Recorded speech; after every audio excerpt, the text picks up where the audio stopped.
Hi guys, अस्सलाम वालेकुम। उम्मीद है आप सब ठीक होंगे। Welcome to my channel on Fame TV. शुरू करते हैं आज की वीडियो। आज का टॉपिक है पेप्सी आज़ाद कैसे हुई, किसने की और कब हुई। शुरू करते हैं आज का टॉपिक।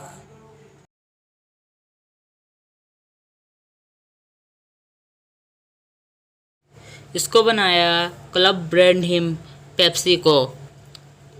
वो पैदा हुआ 27 मई 1867 में नॉर्थ कोलिना में और डाइड हुआ फरवरी 1934 में।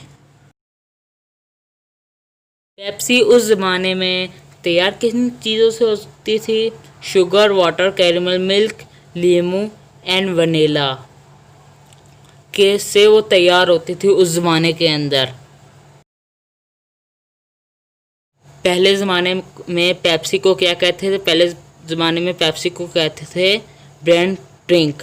इन 1893 के अंदर जब तब्दीलियाँ हुई पेप्सी के अंदर, तो फिर इसका नाम चेंज करके ब्रांड ड्रिंक से पेप्सी कोला रख दिया गया।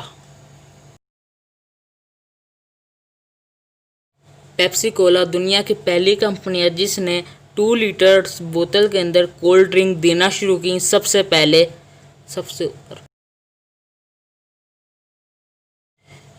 पेप्सी कोला अमेरिका का पहला प्रोडक्ट है जिसने मार्केट के अंदर भी अपनी ठाक बिठाई और सोवियत यूनियन के अंदर भी उसको बेचा। पेप्सी कोला को सोवियत यूनियन के अंदर भी पेप्सी ने अपने 122 सालों में सिर्फ 11 लोगों यूज़ किए जो उनसे चलते आ रहे हैं जब से पेप्सी कोला आज़ाद हुई थी।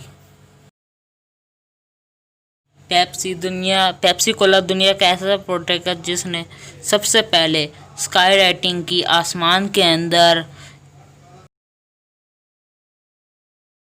1923 के अंदर पेप्सी बैंकक्रप्ट हो गई थी क्योंकि शुगर के प्राइसेस हाई हो गए थे इसकी वजह से, लेकिन स्टेबल हो गई बाद में।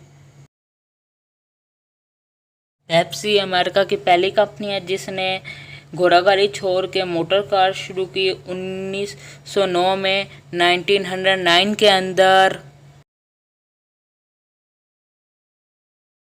लास्ट पॉइंट आज की वीडियो का, पेप्सी कोला ने कोका कोला को ऑफ़र की थी बेचने के लिए, लेकिन ठुकरा दी कोका कोला। अगर वीडियो अच्छी लगी है तो चैनल को सब्सक्राइब करें, वीडियो को लाइक करें और बेल आइकन दबाएं। Thank you.